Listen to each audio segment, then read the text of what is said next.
This is Never Close the Inquiry with Nick Hagan.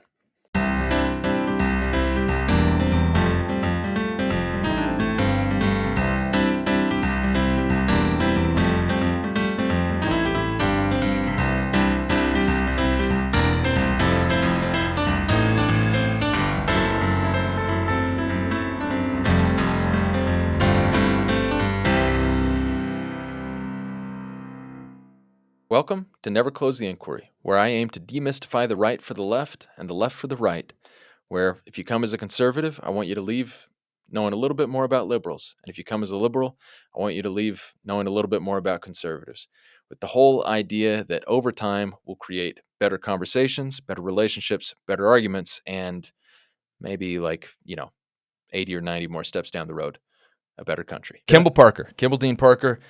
Got you on the podcast. Been thinking about having you on for a while, for a number of reasons. We're going to run through who you are, what you do, why I would want to have you on the podcast.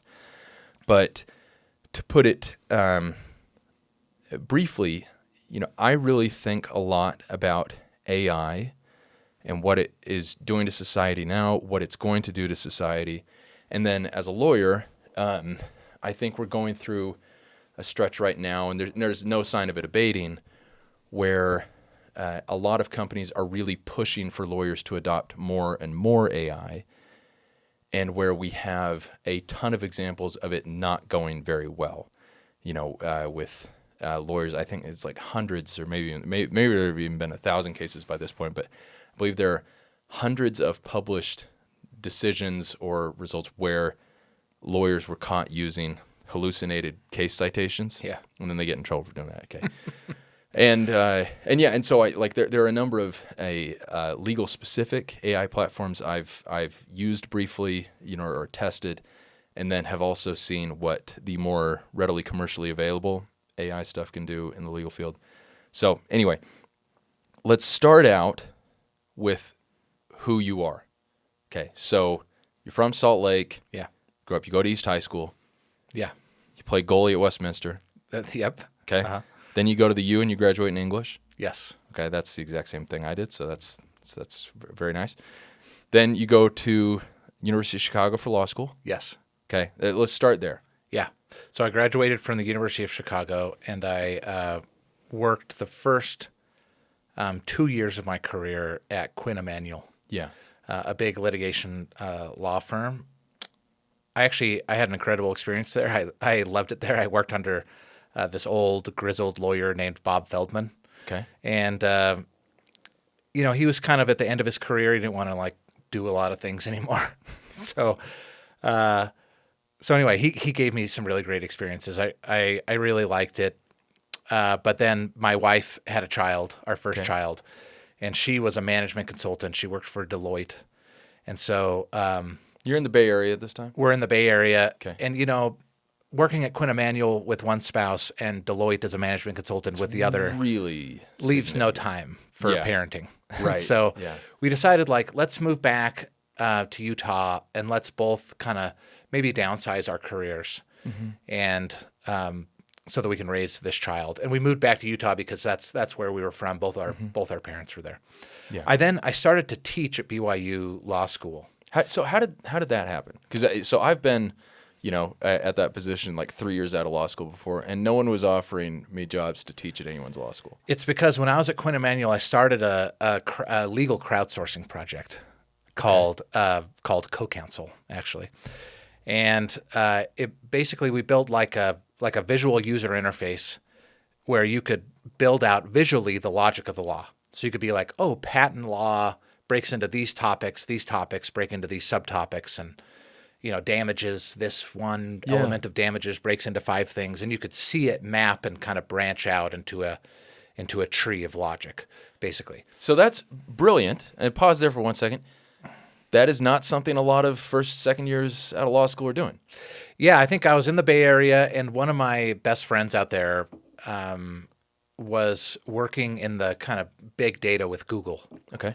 And so, we'd go and hang out with them as a couple, and he and I would discuss all these crazy ideas, and then we had that idea, and and then we found an engineer who could help us. We just kind of like whipped it up actually over a weekend.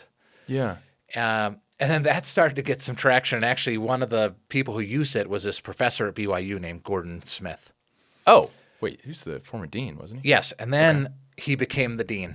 Okay. And so Nice. when he became the dean, Yeah. he wanted to start a legal technology effort. And I was literally like the only person he knew of, I think, who had done anything kind of like law and software. Yeah. And so he called me up and was like, hey, I want to start this thing. What do you think?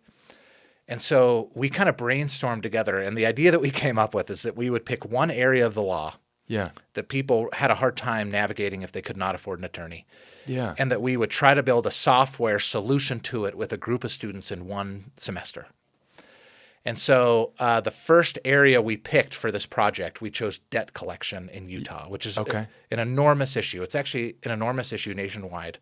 But in Utah, there are upwards of 70,000 debt collection lawsuits a year, Yeah. and which ends up being about 2/3 of all cases filed in state court in Utah. Yeah. And so, when you're sued for a debt, you have to respond in writing within 21 days, or you default. You automatically lose the lawsuit. Now, that group of 70,000 lawsuits are going to people who cannot afford an attorney. Yeah. And so, like 99% of those who are sued for debt cannot afford an attorney, and 80% of them don't even try to respond. Yeah. So they just default and lose. And so we went out, we like interviewed a bunch of these people, and like some of them had incredible defenses, incredible, Yeah. like past the statute of limitations, Okay. for example. And so Like stuff where if they could have afforded to fight it, they would likely win. yes, just like a very basic filing back Yeah. in that lawsuit, and they could have won the lawsuit. Yeah. Okay. And so I'd worked at Quinn Emanuel. I knew how to respond to a lawsuit. It's not hard. It's just not intuitive. yeah. Right. And so we basically like scraped my brain about how to respond to a lawsuit, and we plugged it we built like a simple automation engine that was like TurboTax. So it would ask you questions, and then it would apply your answers inside of a template document. Okay. And so at the end of it, basically users would respond to these questions online, and then at the end they would get a document that they could file with the court to respond to their lawsuit. Yeah. And so we launched it. We named it Solo Suit. So we launched it after the semester, and we thought like, oh, geez, I hope like 50 people a year use this, because that would make it roughly as productive as like the family law clinic inside the law school. Yeah. Yeah. Yeah. Yeah. And 400,000 people have used that tool. Oh my gosh. So it got like thousands of uses really quickly. NPR like did a story on it. It got like a bunch of national attention, and that caught the eye of this law firm, Wilson Sonsini. Yeah. And so, Well, and let's just a moment on Wilson Sonsini, just to talk through some of the law firms. When you say you were at Quinn Emanuel, that is legitimately one of, if not the best, like litigation-focused big firms in the country. yeah, And then, they have a huge presence. I worked with them and across from them in New York, big presence in the big coastal cities. And then Wilson Sonsini is one of the flagship Silicon Valley firms. And they have offices in places like Salt Lake and Austin, where a number of other big firms don't have offices because they want a presence where there's a lot of like tech innovation. yeah. Wilson Sonsini is such a cool firm. I wanted to work there at a law school, but I didn't have good enough grades, so they didn't interview me. But they helped found Apple and brought them public, and they helped found Google and brought them public, and they're the law firm for OpenAI, and like a bunch of the most innovative companies in the world. A pretty significant portion of them run through Wilson Sonsini. Yeah. So they saw that project at BYU, and they basically were like, we should try to do that for an area of law that businesses need. Okay. And let's see if we can like turn this service that we offer into software revenue. Yeah. And so, one of the reasons for thinking this, and it's a very actually innovative thought to have about it, is that the multiples you get. So let me back up. The way the businesses are valued Yeah. is you get a multiple off your revenue. That's a common way. So they'll be like, you have this much revenue, we're going to apply this multiple to it, and that's your valuation. Yeah. Service revenue, like what a lawyer does, is basically you get like a 1x multiple Yeah. on a year's worth of revenue, and that's the kind of enterprise value of your service. Why is that? It's because really how they value companies and what makes the multiple go up is how easily you can make money. Yeah. Okay, so like when it's a service, a person has to do it every single step. Yeah. And so if you want to do more of that service, you need more people. So it scales up basically kind of one-to-one.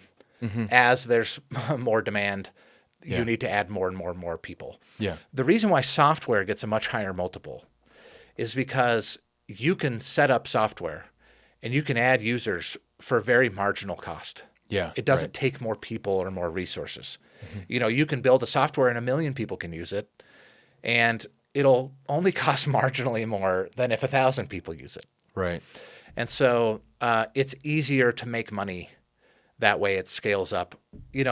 Other factors are like, how easy is it for you to get customers? How easy is it for those customers to keep paying you? But basically, if you kind of boil it down, the multiple is based on how easy is it for you to make money. Yeah. And so a service, it can be hard to make money again because it doesn't scale. So they thought, like, let's try to turn one of our practice groups into like a software service and see if we could. So this is fundamentally about Wilson Sonsini, this great, very very well-to-do law firm, charging very high rates, wondering if they can make their business more efficient. They can generate some more revenue in at least one area without adding a ton of associates. Yeah, and I think it's actually maybe generating less revenue, but getting a higher multiple on that revenue. So like building up the enterprise value. Got it. Okay. of that money that they're bringing in. So we kind of poked around. We initially like looked at privacy law, but a couple years in, COVID hit. People started to like move all over the United States. Yeah. And we started to hear that businesses were having a really hard time with employment law. Yeah. Yeah. And so we started to really drill down into that area. We did two things. The first thing is when we looked at that area, we were amazed at just the amount of law. Employment law varies in every state, and sometimes like down into the cities and counties. Yeah. Right. And so that's one thing that makes it really difficult. It changes everywhere you go. The second is that it covers like a very large amount of areas of law, like everything from, what your job posting has to say to what can be in your employment agreements to like how much sick leave does somebody get? What if they're a volunteer firefighter? Right. All the way to the end to like what notices you have to give them, what you can have them waive when they leave your company. And so it covers like 200 different areas, different topics basically. Yeah. And so this intrigued us. So basically we were like, let's map the entirety of employment law. And so we started to like summarize each area, each topic within each jurisdiction across the entire United States. And so mechanically, how are you doing? So you're at this point employed by Wilson Sonsini. Internally, you're not like practicing law, you're not representing clients, you're building this. How many people are on your team while you're doing this? Yeah, so they structured it kind of interesting. It's basically like a joint venture between me and Wilson Sonsini, and I own a part and they own a part, and then we hired people into the business, and we gave them equity too. So they really set it up as like they were funding a startup. Yeah. And so we started to like add engineers. Basically, the engineers like built out the software kind of base of the product where we could. So one of the things they built for this particular part it's called a content management system, which is basically a place where you can put content. Yeah. Like written content, video content, and then you can put it in a kind of a database and you can layer stuff over it. Anyway, so, we hired software engineers and lawyers, and then, the product started to sell. Yeah. So then we, brought in revenue people, marketers and salespeople and everything. So that was the first thing we did is we basically built up this database of employment laws across the United States. And then the other thing we did is we basically took the library of employment law documents at Wilson Sonsini and we automated them like we had done for that debt collection lawsuit, except infinitely more complicated. Yeah. So it took us years to kind of figure it out. Yeah. And then that's basically the core of the product. Yeah. Is this database where you can look up any law in the United States, and then the paperwork, hiring paperwork for every state, employee handbooks and policies, separation paperwork, and basically everything kind of surrounding it. And it will let's say that you are starting a business in Missouri and you want to, you're going to have 20 employees or whatever, and you want to have employment agreements, you want to have a handbook, you want to have all that. You could go to SixFifty and pay whatever price it is to get access to it, and then you could generate forms that are not based on the random internet stuff. It's based fundamentally gets back to Wilson Sonsini's documents. Yeah, and I think for example, the employee handbook you get. Yeah.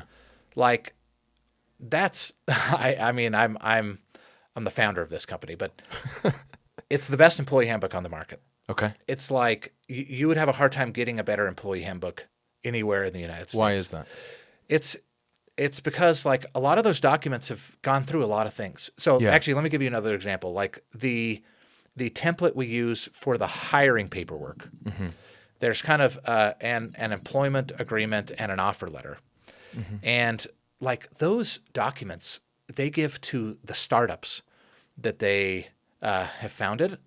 It is actually the prevailing template used by startups in the United States. Okay. And that document has, as you can imagine, there's a lot of employment disputes. Yeah. That has been litigated a lot. Yeah, right. So that language has been fine-tuned over years of seeing that litigated. Yeah. And what the effects are. And so it's just a masterful document. Yeah.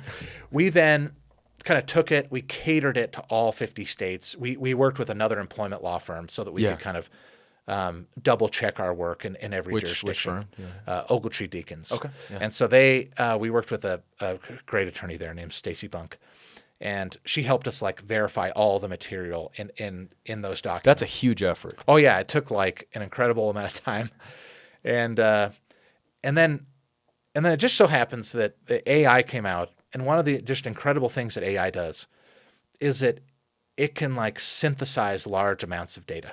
Yeah. And so we basically layered the AI over the employment law content. Okay. So that you already we have. had this before you had the AI stuff, before you had the LLMs, you already had a functioning product that people were paying for. You Yes. hadn't gone. Okay. Wow. All right. Yeah, and so people could access the database, they could access the documents. Yeah. And so then we layered AI over it, and it just was like magic. You can ask the AI any question about employment law in the United States, Yeah. and it can answer it with just a startling accuracy.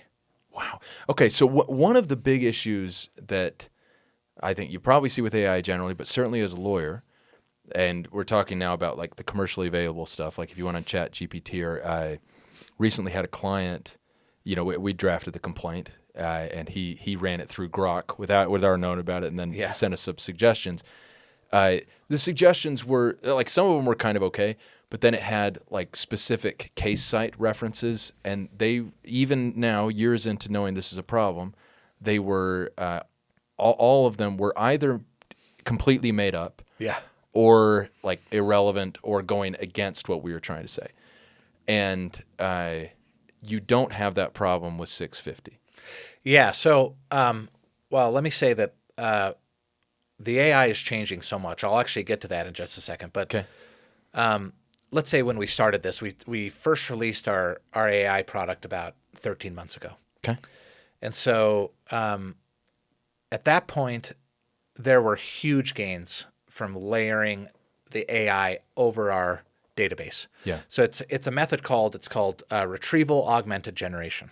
Okay. And so basically it's more complicated than this, but basically you instruct the AI, look at this info and this info only to answer this question. Okay. And so that will create like a higher, basically a higher threshold of accuracy. Yeah. Because it's not going out and looking at a whole bunch of sources on the internet. It's only looking at these kind of vetted, curated legal summaries. Mm-hmm. And so our accuracy rate was like high above the base models of ChatGPT or Anthropic or Gemini. Now, what's happened over time is those models have changed. Okay. And, there was like ChatGPT 3 and 3.5 and 4 and 4.0. ChatGPT 5 is kind of a new type of model that is coming out, and they're called reasoning models. Let me say there's like some very interesting research about this coming out of the University of Chicago from a professor named James Evans. And what the AI does in these reasoning models is, from the research it looks like, is that it strings up a bunch of personalities. Okay. And the personalities basically peer review the answer. So they will go and research it themselves, and sometimes they'll even be like assigned different parts of the topic. Okay.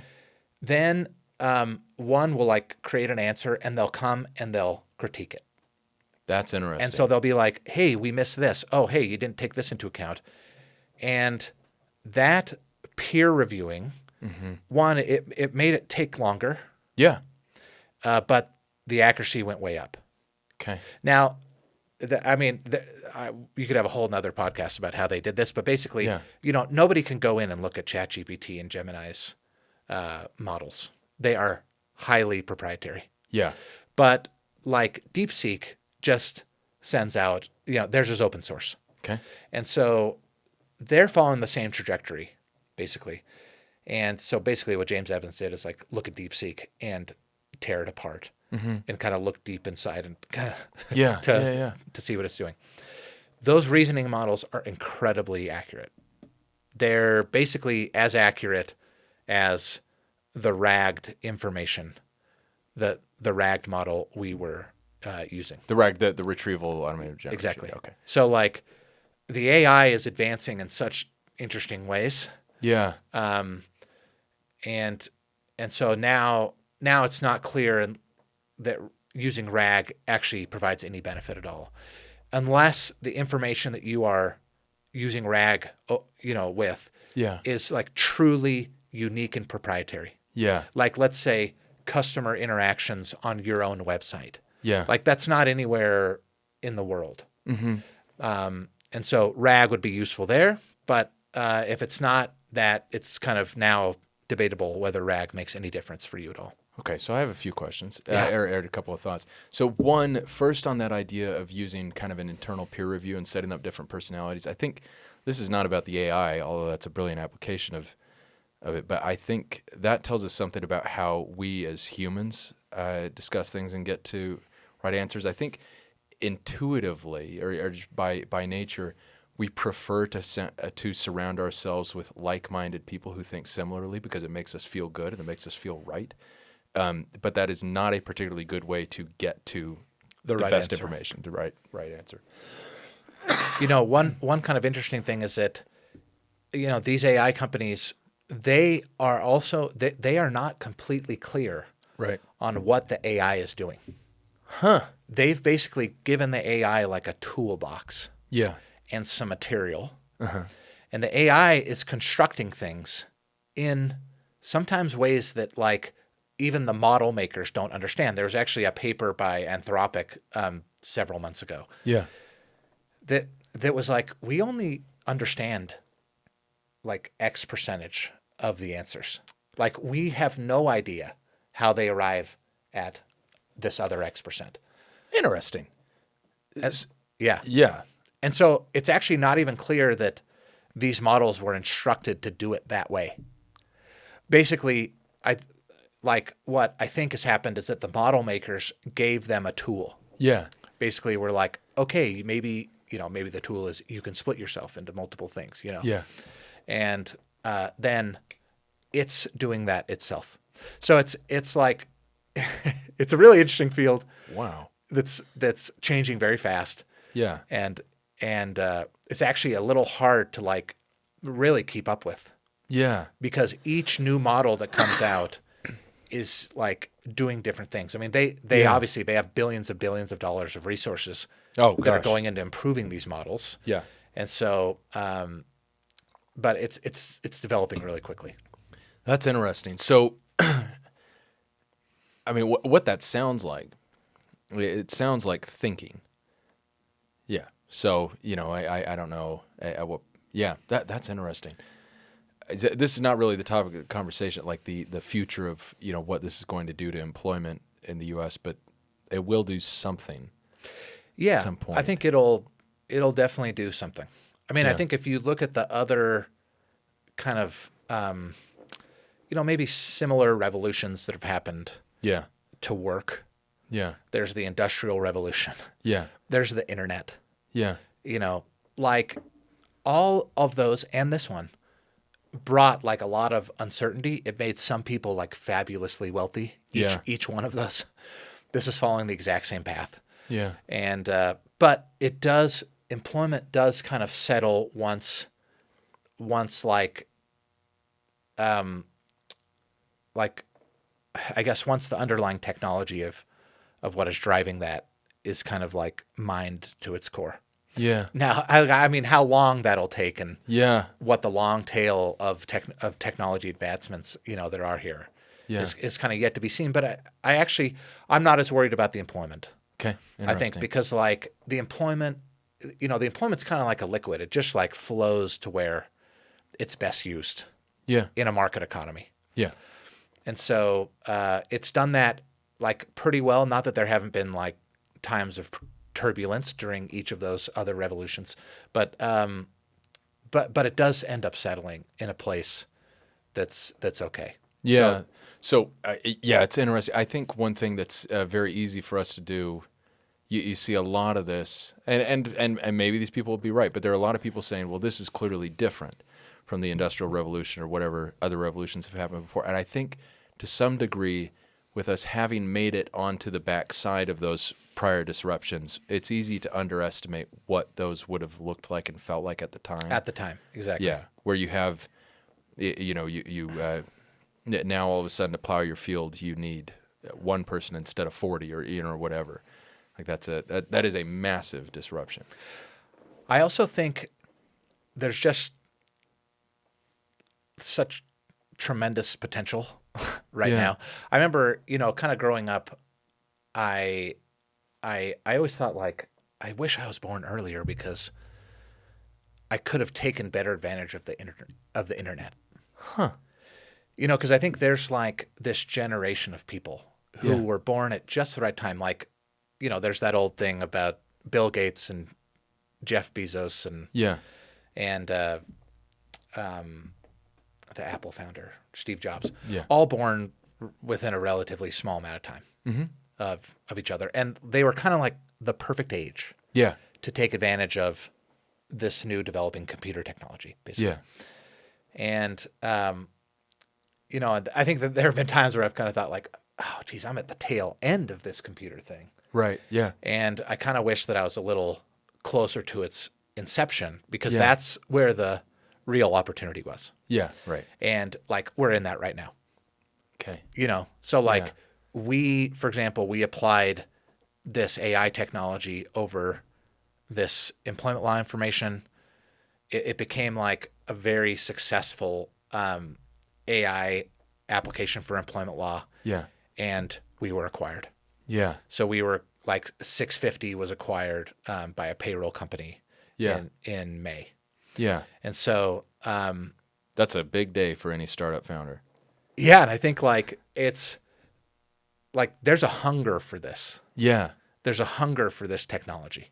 So, okay, so let's bridge off there. I Yeah. want to talk about some more potentials for the technology, and then and then I want to get into what you see as some of the downsides and risks of AI after that. Yeah. But first, let's talk about the use of AI in the legal field, because I think so. We've seen, within these narrow fields, it can really do a lot. And narrow, maybe narrow is the wrong word, but like employment law, even though it encompasses all these different things, it is still, there are still discrete tasks that you can isolate, and you can. You have created this product that people can have access to, where they can get, their offer letters, employment agreements, handbooks, and all that sort of stuff, and ask questions. And so AI, the use of AI in the legal field is exploding at the moment. Yeah. And every, Westlaw's got co-counsel. Do they have to pay you for that name? Oh, Nick, there's a long story there. I won't even. Okay. I won't even get into it. Okay. Yeah. But Yeah. yeah, when you said co-counsel, I was like, But so Westlaw has co-counsel, and that at our firm is what we have and use. And then a lot of the bigger law firms are using, I don't know what it's like currently, but they have kind of proprietary firm-specific versions of Harvey. Harvey. Yeah. Mm-hmm. Okay. And having used co-counsel a bit, it does do that kind of deep thinking thing where it will, it'll take 5 to 10 minutes to come back to you with a response. It's certainly much faster than a human,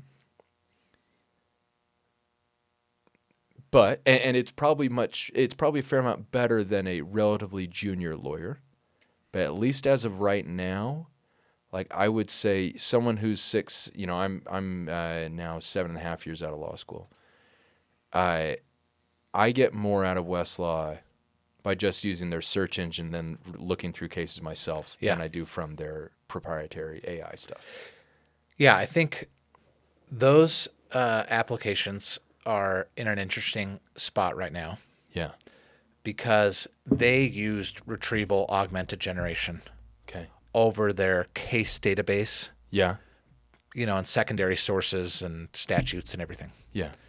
And it used to provide them some accuracy gains over like ChatGPT or Anthropic or Gemini. Yeah.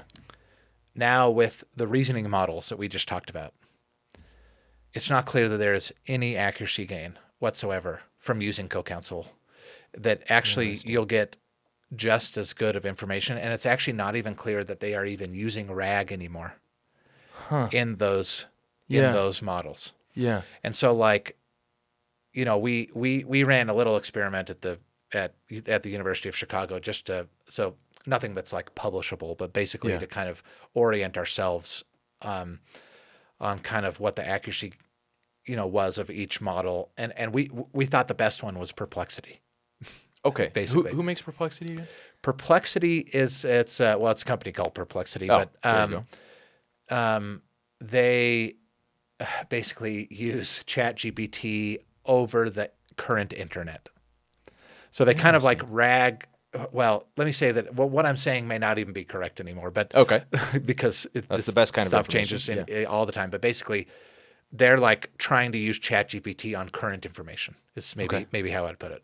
Okay. But that we found is the most accurate, especially if you can like trigger one of the thinking models. Yeah.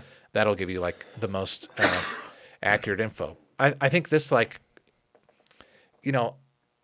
think one worry I've had is that the kind of underlying models are advancing so quickly and are becoming so good that they are going to crater a bunch of the products, AI products, that have been built on those models that used to maybe have an accuracy advantage because they were using RAG over some. So people were like, I'm not going to use this publicly available thing. I'm going to use this specific thing like SixFifty for random example. Yes. Yeah, okay. Or co-counsel.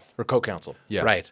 And now, I think you can basically get the same information just on ChatGPT 5. Dang. Wow. And so now I do think the reason why SixFifty is still a good business and Westlaw is still a good business is because that database in the traditional way is still useful. Oh, it's incredibly useful. At least to speak Yes. for Westlaw, unbelievably useful. Yes. So it's like the traditional ways of searching for it, Boolean search, even using AI to search that database maybe a little more effectively is still useful because like that data still is useful. And so that's one interesting thing to me because like Westlaw, I haven't been blown away by CoCounsel, but their database and it's their incredible. traditional search, it is so incredibly good. And Yeah. it's like, you'll search for something and I it's kind of a lawyer nerd thing, but I like to do a more general search and then you can filter in between. So, you'll start out with like 9,000 cases, then you can get down, in there and you find specific ones. But if the question I'm asking is even halfway specific, the best cases for it are virtually always on the first couple of pages. Yeah. I think like that data is so valuable. Yeah. And I think it's given me a little pause about products like, let's say, Harvey. Okay. Yeah. Harvey, or there's another product called Legora. Harvey and Legora are kind of going at it head to head. Okay. Because, there really is, I guess what they're building is kind of like a software, a really good software framework over the Chat GPT-5 or over the base model, whatever base model they use. Yeah. But there's no underlying data there. Okay. Does that make sense? Well, I guess Harvey has a deal with Lexis, so maybe they're pulling in some kind of Lexis data. But my assumption, correct me if I'm wrong, my assumption, having not really thought about it that much, was that Harvey, like when a specific law firm would use it, so like I was at Skadden, I figured, okay, Skadden gets Harvey, and Skadden puts its entire database of precedent and all that sort of stuff into Harvey, and then Harvey can use that. Is that not how they're doing it? So you can do that.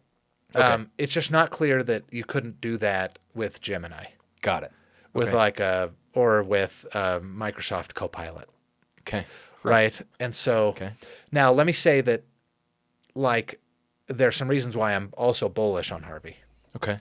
Which is that Harvey has raised billions of dollars. Okay. They are building incredible software Yeah. over that AI. Okay. Like workflows to, collaboration tools. Yeah. But really, the interesting thing is that the AI is becoming so good that it's almost like your differentiator is back to software. Like their software is great. Yeah. The AI is not really actually what makes that thing special at all. Huh. The AI things can be done by any company. I could string up a similar AI functionality within a couple weeks with some students. Okay. Wow. And but the software that they are building around that AI and the problems that they're focusing on and kind of like drilling into are good. Yeah. And so, but it'll be the software that differentiates them and not the AI. Yeah. That's really interesting. Okay, so let's talk a little bit about, because we're before we went on and started recording, like you're not someone who is advocating for the use of AI to do everything and replace everything humans do. So let's talk a little bit about that, like what the risks are, and because there's a difference between, like I think, for example, there is a distinction between creating an AI tool that can be used by someone who cannot afford a lawyer, and lawyers are bloody expensive, who cannot afford a lawyer to do something, to protect their rights or whatever. And so at BYU, you were working on debt collection. It's a huge thing. Remind me. So you now are doing a very similar thing at the University of Chicago. Exactly. And what did you guys do this last semester? We did. We built an AI tool that will analyze your lease. Okay. So there are leases that are like 150 pages long. Yeah. Yeah. You can upload the lease. It'll like bring up some red flags. It'll pull out some key terms, and then you can chat with the lease. So we use RAG over the lease. Okay. And then you can say like, can I have a pet in my apartment? And it'll say like, page 56 says that you need to talk to your landlord before you can have a pet Okay. in your rental. So It'll also outline what the laws are on some specific rental topics in any jurisdiction in the U.S. Yeah, it's incredibly valuable. Yeah. That really is. I think the way that I think about the AI is I try not to use it personally Okay. because I don't think you want to use it for anything that you want to become good at. Okay. So like if you're a writer, you shouldn't use the AI Yeah. because you want to be a good writer. Yeah.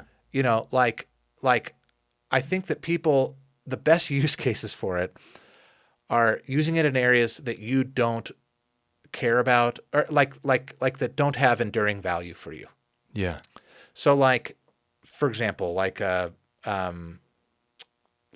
business owner who is focused on the problems of his customers to build up his business and Yeah. he's not in the business of HR. So like using SixFifty, for example, to understand how much sick leave he needs to give to an employee in Minnesota. Yeah. That's not something that he needs to be invested in.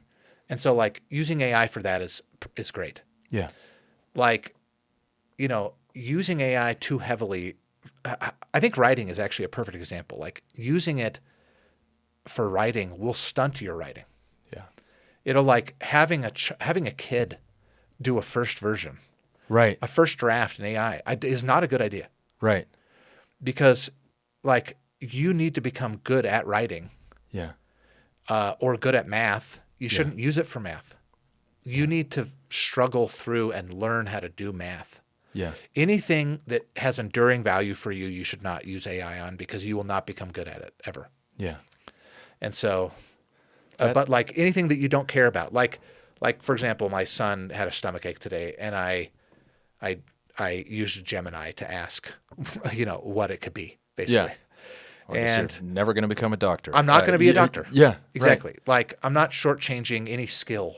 Yeah. No. That has enduring value to me. Right. And so I think that's a really good way to put it. That's how I think about it.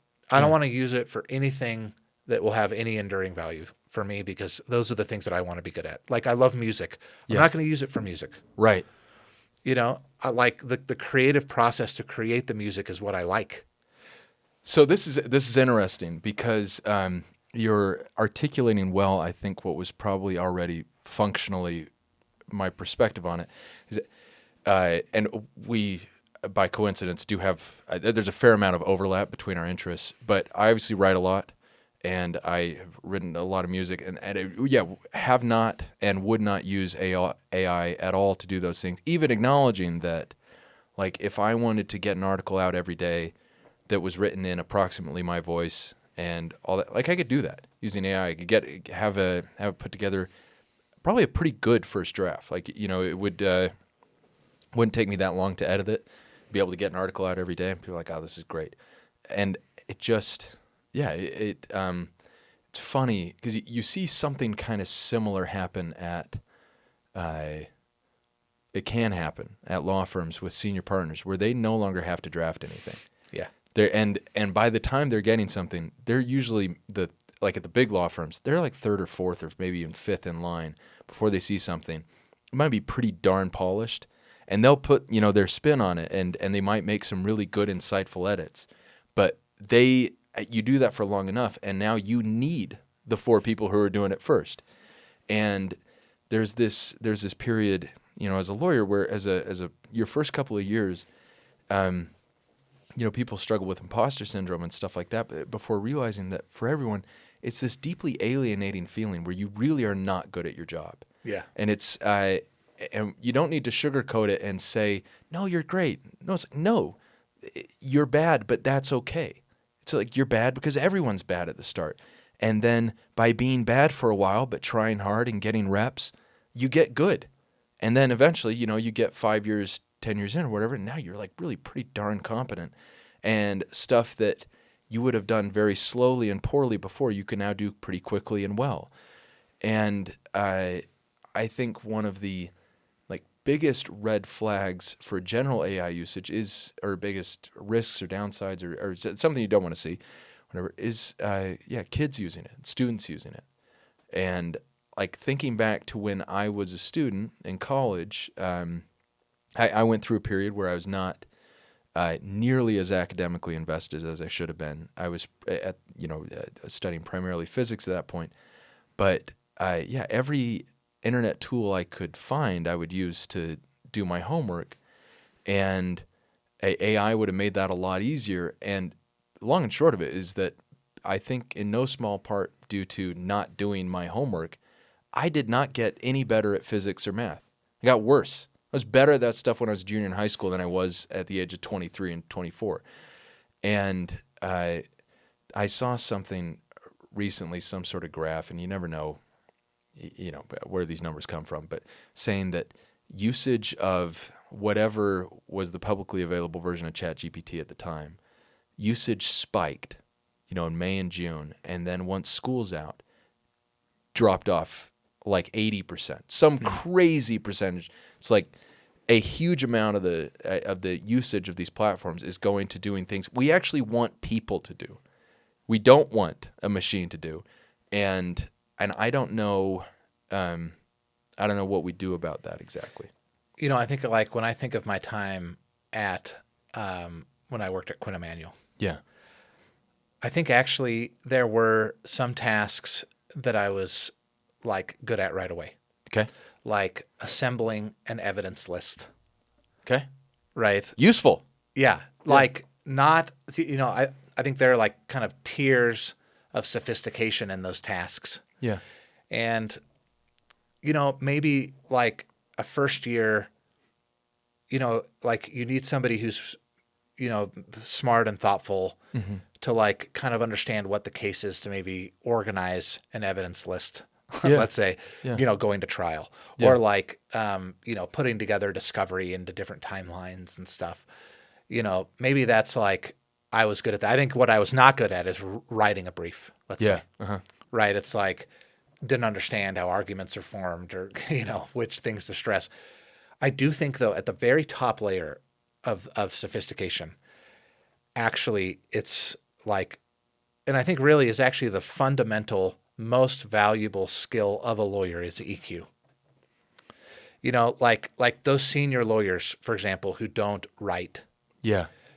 Like what they bring actually is an understanding of people. Yeah. Like what they bring is like I think the best lawyers who I worked with, who I look at and I'm like, that's who I would hire, have just an incredible sense of people. Like, they're thinking, this judge is not going to buy this argument. Like I can see it. Yeah. Like, and they're connecting crazy dots based on the judge's posture or how they react to something. And that are almost invisible, except that they have such an incredible EQ that they can read people really well. Yeah. Or they can read a jury and they can be like, oh, okay, I think this argument is going to go better with this group than that argument. Or they can read opposing counsel on a deal. Yeah. And they can be like, okay, they care about this thing a lot, so let's work it this way or that way. And so in a way, I think actually what the AI is doing, it's eroding those less sophisticated tasks. Like you may not need a first year Kimball, the lawyer, to assemble a timeline for a case. Like it probably can do that really well, or at least a first version of it, really well. That's a timeline that's not going to be like produced to any judge or any party. It's kind of like keeps your team oriented. Yeah. And, but I think that like the waterline of what AI is able to do is going up. But I think that the thing that it will never get to, in my opinion, is the EQ. Like an AI is never going to be able to look a judge in the eyes. Yeah. As they're making an argument. Yeah. Or, and think like, okay, actually I need to adjust this. I need to adjust that. Or like make a call about what should be in a brief based on their interactions with that judge. Yeah. Like an AI is never going to be able to negotiate like the sale of American Airlines to United Airlines. Right. Yeah. Because that is like there are so many people contacts there. Yeah. And anyway, so, I almost think people have like a fundamental misunderstanding of what the core skill of lawyering actually is, which is that EQ. Yeah. Like when it comes down to it. The rest is like, there's art to it. It's a little more mechanical, but I think like that feel for what is going to resonate with people is the thing that makes lawyers special. And that will never go away. So that leads to a question, which is creating that EQ. You know, how much of that is coming from the years of doing all that kind of dumb minutia type stuff, or how, you know, maybe it's putting together an evidence list or running a task list for a large deal, or doing diligence. So you look at 1 million contracts. Now they got some great AI that can shorten that process a lot. How much of that comes from writing motions and briefs, and how much of that comes from I don't know, just practicing for a long time and spending a lot of time with people? I think it's more like that it comes from being a person. Okay. You know, Yeah. it like comes from playing sports, and it comes from having friends, and like seeing interesting, weird social situations pop up everywhere. It's like it comes from like being in a community, Yeah. and going to church, or you know, like it comes from interacting with people, going to school, like being in the crazy Lord of the Flies high school, you know, where you're like, wow, that was a weird interaction I just saw, you know, Yeah. being observant Yeah. and like that is what builds up your EQ is that like person to person interaction. Now it's like, you know, the law is such a trust is so based on trust. You need to have enough authority that somebody will trust you with a lawsuit or with a filing. But like really to do a good job on it, so much of it is EQ. It's managing your client, it's managing opposing counsel, it's managing a judge or a jury. It's really like a person to person. Yeah. At the tip of the spear, it's a person to person interaction. Yeah. Yeah, I think that's absolutely right. That really is. It's funny, even at these levels where people are paying thousands of dollars per hour for their lawyers, I think a lot of people on the outside do not realize like how much of what happens is driven by the personalities of the lawyers involved, and then of their principals.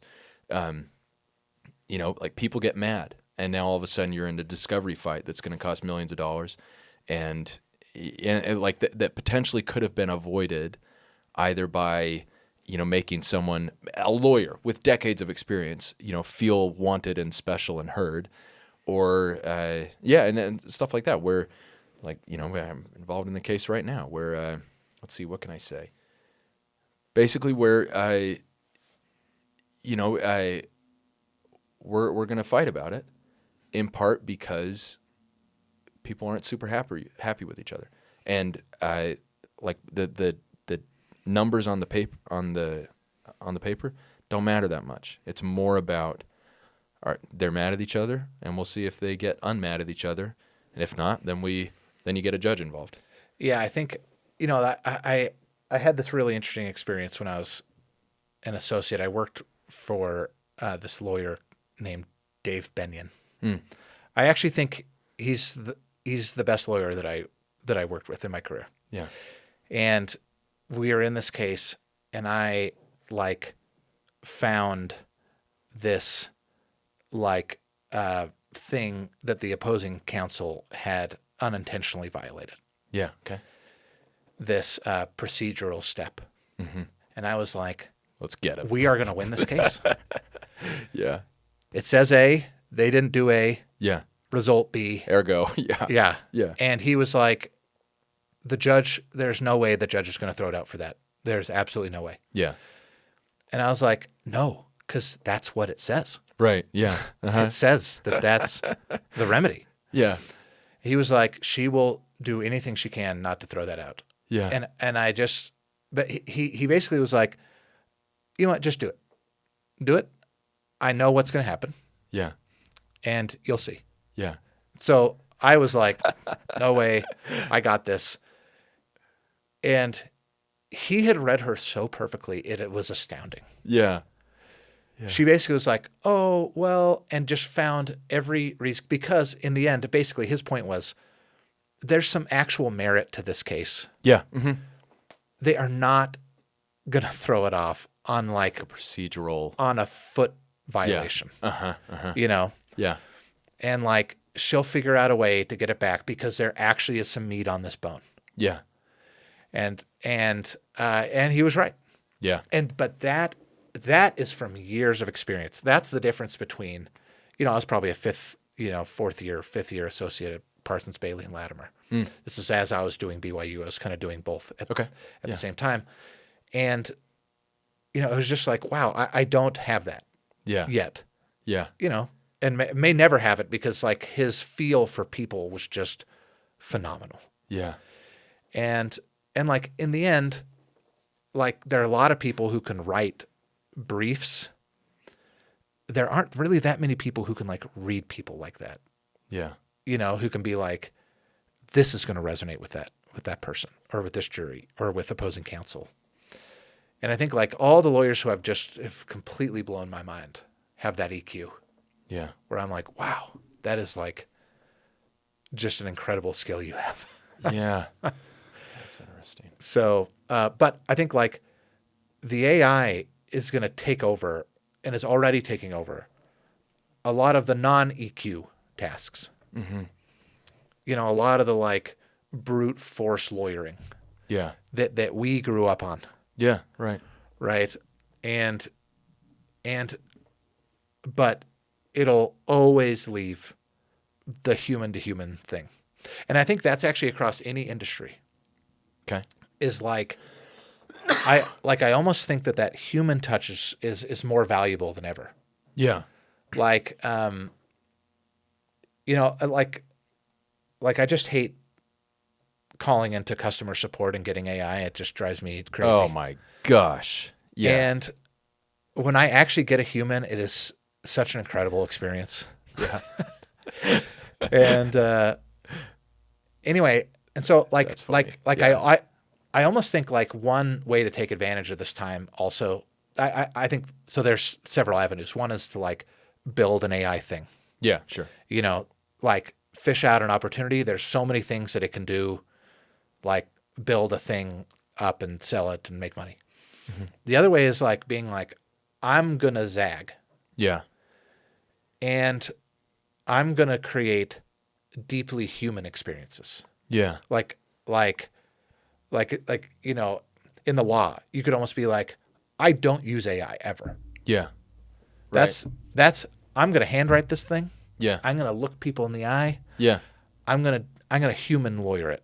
Yeah. Or, different interactions where it's like our customer support is all human. Yeah. I would love that. I would like that. That would differentiate a product for me. I'd be like, I'm in. Yeah. It's like, the worst case scenario of customer support is a robot. Second worst is, is like someone has outsourced a call center to another country so they can pay people less. And it's like you got a person, but they're not making much money and they're not from your country, all that. And then the best case scenario is like you actually get someone who knows what they're doing and has authority to do something, let's say. Oh, man. It's incredible to reach that. Yeah, that's rare. That feels like a small business specific sort of thing at this point. But yeah. Yeah, I think like I want to use AI when I want to use it. I hate to be forced into an AI interaction. It just drives me crazy. Yeah. And so I think like the best tool is, let's say like Westlaw. Yeah. It's great because if you want to use the AI, you can use it. Yeah. If not, you can use the Boolean search. It's not forcing you into any kind of AI thing. I think, anyway. So, but I think like all of this will end up settling. People want to interact with people. That's how we're like evolutionarily engineered to interact with people. And it's like that will never go away. Yeah. Never. I think, one example of how that's true and how the human element, it retains an extraordinary amount of value. One of the digital things that has not taken off quite as much, I think, over the last number of years, NFTs. Yeah. Especially like like you could own personally, like, this one of a kind digital version of, this highlight of someone dunking that anyone could watch on YouTube or could watch, or, some Van Gogh or whatever. And, you have a brief craze and then not much. Yeah. Well, I think that's what's, I think, separating, let's say, blockchain and AI. Okay. There actually are not that many useful applications of blockchain. Okay. So, like, it's cool. You can imagine some things. Yeah. But there actually aren't a lot of companies besides crypto. Yeah. And which has its own problems. That are, like, using a blockchain. Yeah. Okay. There are so many Right. applications for AI, useful, incredible applications for AI. Yeah. And so, like a lot of people have kind of like, they've compared those two. They're like, here's Right. blockchain all over again. It's Wildly different. It's like, it's not the same because like I can think of times when I want to use it. And I could not think of one time ever in my entire life that I've ever wanted to use blockchain, ever. Right. For any practical use. Right. Yeah. But Yeah. like putting in a bunch of symptoms, and I know it's not a doctor, but at least giving me some kind of ballpark idea. informational base Yeah. to go on. Well, and you can ask good questions of a doctor after that point. Exactly. You're informed. Yeah. It like lowers the information asymmetry between an expert and a Yes. layperson. Right. On so many interactions. That's just one use. I mean, there's so many uses, obviously. Yeah. Where I think like this technology is here. It's not a fad. Okay. It's like it's here for good. Yeah. I think it'll probably, in my own opinion, there'll probably be some crash because the investment into it seems irrational. Okay. But I think the like comparisons to the internet make sense to me because that was an incredibly useful technology. Yep. Where we got irrational about it. Mm-hmm. It corrected itself, and then reached beyond the potential that we thought that there would be for that. Right. Yeah. And I think like this is, going to follow that same pattern. Mm-hmm. There's starting to be like what seems like irrational investment into it. Mm-hmm. And it seems like that will eventually come down to earth at some point. Yeah. But this is like the internet. The like enduring potential and value of it is so tremendous. So that I think it's here to stay. So last question, last compound question, and you've already answered it to a great degree, I think, but just to reiterate it and put a button on it. And then there's this second part. So how do you use AI personally? We have talked about that a fair amount, but how do you use it personally? And then you guys have 3 kids. Yeah. Yeah. So I don't think there's a missing fourth. Okay, 3 kids. How would you teach your kids to use AI, or like at what age would you say, go wild? Yeah, I think I personally use Gemini. Okay. I think it's the version of the AI that I like the best so far. Especially like these new versions of Gemini. What is it? Why does it make it, or what makes you like it more than the other ones? First of all, it's like built into the ecosystem that I use, which is I'm like on a Google ecosystem. I use Google Docs, Google Sheets. Okay. Like it's tied into my Google account that I use all the time. Yeah. My Gmail account. And so, but I also use the app. Like I'll use it just again for things that I don't want to become an expert at. Yeah. But that I want to maybe learn more about. Okay. Like, why is my son having this pain in his abdomen? Yeah. Or like I was asking it about workout routines for the new year, like, and how I can achieve goals. And that's like, I don't want to be a personal trainer. I hopefully don't want to hire one. Yeah. And so like, that's a great use for it. So that's like, I'll kind of use it pretty sparingly, actually, I would say, for those types of things. Okay. I don't use it for any writing or drafting of anything. Yeah. Because like I like to write. And you want to be good at it. I want to be good. I still want that to be a sharp skill in my tool set. Yeah. And and I also enjoy the writing. It's like if somebody was like, "We'll pump the food directly into your stomach," and it's like, I do like chewing it. I mean, Right. I like tasting it. I like the experience of food. Yeah. It's like I like the experience of writing. I like the experience of like drawing And I would stuff. know you say you like the experience of writing. I also very much like the experience of writing, and you can tell me if you disagree on this. For me, it's hard. It's hard. Like it's not It's easy. so hard. And I, whenever I put an article out, I've been thinking about putting a disclaimer about that in this. I'm going to make some sort of like use of AI disclaimer. I use it for research in the sense that I Google something and sometimes it gives you the result, and you're like, okay, in that sense, but never writing. And by the time I put something out there, like there are sentences I've written 11 different ways. Yeah. And the 11th one might not be good. It's just better than the prior 10. But like that's if you like that, that's I do. It like strains your brain.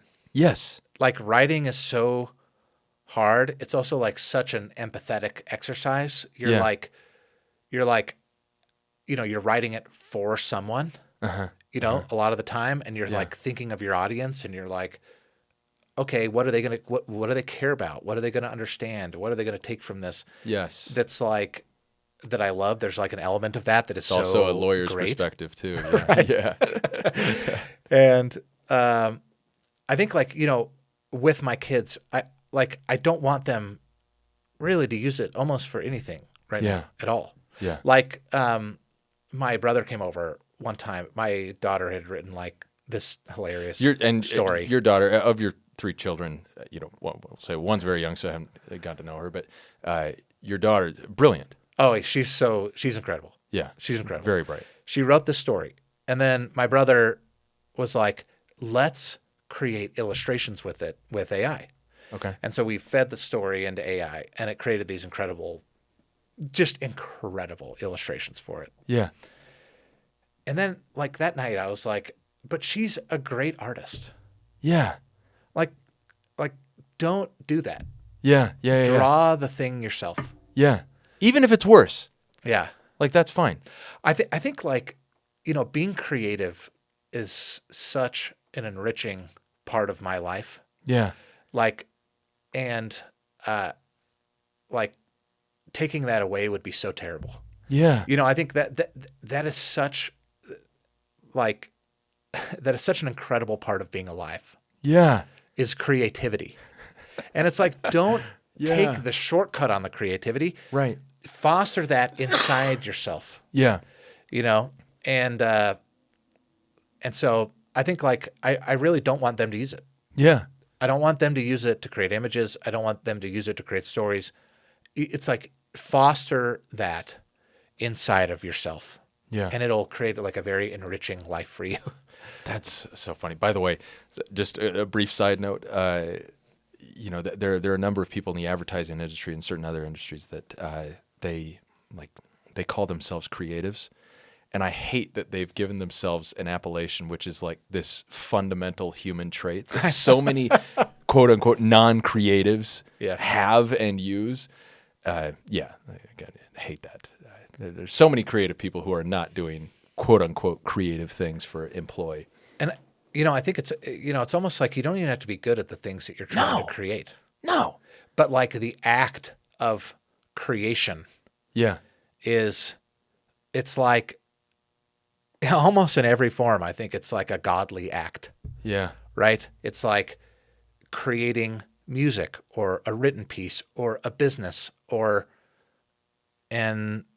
something in the visual arts or something, or a child or a family. Yeah. Like creating it's like using our humanity at the top of our license. It's like it's the best thing we can do. Yeah. It's like the most inspired, things we can do is create. And so it's, ChatGPT is so incredible at creating. Yeah. But I think that my worries are that it could erode that, right? That it's like, it's going to, sap some of the creativity out because there's a shortcut there. Yeah. And anyway, so, I think I think with kids, it's much more of a threat than there is potential there. And like, I really don't want them to use it at all in any classroom, Yeah. like all the way up through graduate school. And actually, the thing is, the AI is not hard to learn. No. You don't need years with the AI. Right. It's getting easier. Right. Like the usability of it. Yeah. Like, that's what OpenAI and Google and are thinking about. It's like, how do we make this even easier? Yeah. So like the usability of technology generally is like getting more and more and more simple. You don't need to be trained Right. in it. It's at not all. like you're going to be behind if at the age of 8 you weren't using Gemini. Absolutely not. In fact, you will be ahead. Yeah. Right. It's Yeah. like actually learning how to write Yeah. and then seeing writing by an AI. And reading full, difficult books. Yes. Oh, sorry. This is you're talking about read. Yeah, sorry. I kind of cut your But thought like off. But learning how to no, exactly. Yeah. Learning how to read, Yeah. learning how to analyze, learning how to write. Like it'll make you better with the AI. Yeah. Right. I think like one of the things that they're finding is like humanity majors are great with the AI. Because they have a lot of the same skills that the AI does. Mm-hmm. And so they're able to like fine tune Yeah. and evaluate and improve the AI. That's really interesting. I would also say one thing. I don't know if this is because I can call myself a writer because I've done some, kind of been paid a little bit to do it. I love to write, and you can see AI writing immediately. And it's not like a lot of people who maybe don't write as much, talking about the use of em dashes and things like that, particular punctuation formats and grammatical constructs. It's really not that. That's some of it, but there's something, I don't even know necessarily how I'd put it in words exactly, but you can see it almost immediately. I think that the funny thing is the AI writes just like strikingly similar to how I like to write. I think like your writing is interesting because it's infused with a lot of personality. like your Substack or Yeah. like it has a lot of like you in it. I feel like in the tiers of like writing talent, I have not achieved that level. Basically, like the level that I feel like I'm at with writing is I can get an idea down concisely, and now that the AI is good at. Yeah, it's incredible. I don't want to use it for it. Right. But like, writing an op-ed, let's say, Yeah. about a single topic in 600 words or whatever the word limit is, 800 words. I can do that. I feel like, what some of the real great writers like Antonin Scalia, let's say, and actually I would say you too, is that it's both clear and has a personality. That's incredibly kind. And like the AI does not have a personality. Right. Like now, I guess you can assign it a personality and it can mimic it and and stuff. But that like real personality shines through in writing. Yeah. For those who can do it. Yeah. Right. And so it's like, I even may be able to be like, that's a Nick article versus that's an AI article trying to write like Nick. Because I don't know. Again, I think it's like this is progressing. People are going to want human things. Yeah. Human things are going to become more valuable. Yeah. And so, anyway, having a human written thing, I think is valuable. It's probably more valuable now than it's ever been. So let's end with, that's very, very kind, by the way. But let's end with that line, which I thought you put really well, which is however this plays out, and there's so many good uses for AI, and it's going to do so much that this is, and I'm not saying this necessarily in the like this is going to make our lives so much easier. It's more like just it's a very useful technology that can do a lot of things, and that's how things work. We make technological advances. We use them and we incorporate them, and where they're good, that's great. And then where they're bad, often we kind of use them anyway, and it is what it is. But throughout it all, how'd you put it? Keep using humanity at the top of your license. Of its license, yeah. Of its license. I think that's a good way of putting it. So let's end with that. Kimball Parker, been awesome having you on. Thank you for having me. It's been elucidating, to put it mildly. All right, and that was the interview. Thank you very much for listening. If you wouldn't mind, please do leave a review for the podcast. I believe those are important. And subscribe to the newsletter, which will be linked in the show notes, or can be found at neverclosetheinquiry.substack.com. Thanks.